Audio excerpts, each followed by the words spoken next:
Hello and welcome to my ePortfolio diagnostics project.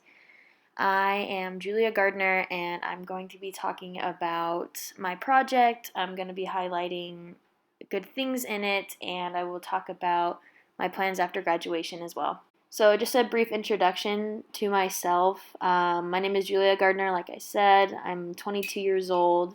I'm supposed to be graduating in December this year with a bachelor's degree in urban studies. And my interests include transportation, sustainability, and environmental issues. All throughout my ePortfolio, I've tried to include environmental issues and climate change and sustainability, like all those themes, into as many topics and essays as I could. These topics are extremely important to me. I used to be an environmental studies major until they got rid of that and created urban studies. I'm really appreciative that I can use what I learned in my environmental studies degree towards my urban studies degree, and I'm finding a lot of it is correlated with each other. So, moving on to my thesis statement, it is the purpose of this presentation is to highlight the strengths of my ePortfolio to showcase my skill sets and preparedness for life after graduation. The first strength in my ePortfolio is on my urban resilience essay. This essay discusses the various aspects of resilience in a city called Bristol. The city is located in the UK and remains to be one of the oldest and very important port cities throughout its history. I received an A on this essay because I fulfilled most of the requirements on the rubric. But grades do not define me in college, as I have learned throughout the 4 years I have been enrolled. Truly learning about a topic, especially one that interests you, is extremely important. In this essay, the 100 resilient cities was my main source of data, but I also pulled plenty of other credible sources to support my themes throughout. The readiness of a city to face climate change can be measured, but not tested until worst comes to worst. So, Bristol had plans to upgrade their aging infrastructure and make the buildings greener.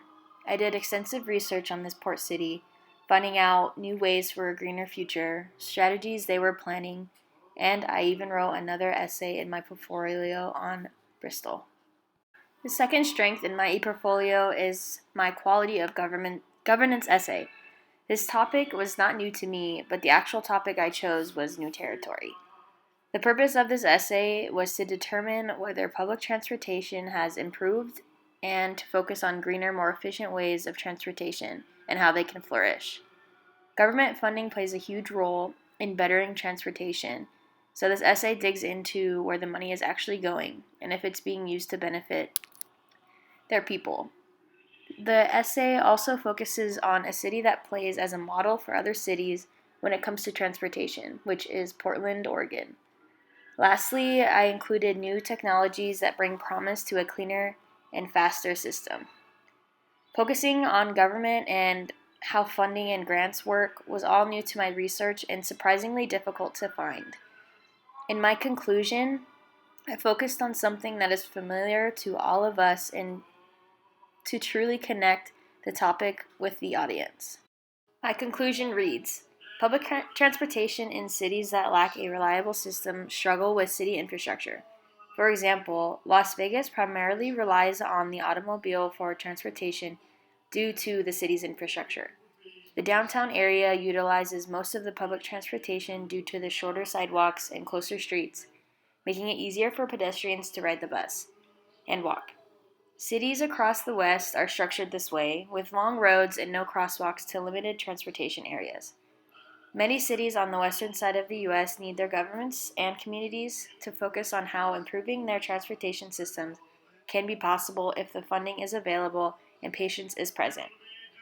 Taking in the innovative styles of Vancouver's new infrastructure models or Portland's focus on community needs, this might be possible. Cooperation and community involvement provides ample support for an area's government to improve their public transportation system. The third strength in my ePortfolio is found within my data literacy essay. I've focused on Bristol, UK again to see if their research correlates with their actions regarding climate change. Data literacy was studied somewhat in ERST 498, but I mainly learned this topic in an earlier class, ERST 305. This essay determines whether Bristol, UK learns from data sets to become more prepared for their stresses and shocks. The 100 resilient cities test that theory and describe the ways that they are improving. Freshwater ecosystems and storms can affect Bristol in the next coming years, so it is imperative that Bristol takes from the data and prepares the best they can for any resilience. To summarize my presentation, I talked about my thesis and also myself. My three strengths I also talked about in my urban resilience essay, my quality of government essay, and my data literacy essay. So, the big question everybody is going to ask, and I still need to figure out, is what to do after graduation. I have a few options regarding graduation. I have connections with the Southern Nevada Water Authority. I can apply there and see if I can get into the conservation side of the association, or I can apply for the city, either city of Las Vegas or the city of Henderson, and work my way up with my degree, or I can look for jobs within the urban studies field. Thank you for watching my presentation, and I hope you learned more about myself and the strengths within my ePortfolio.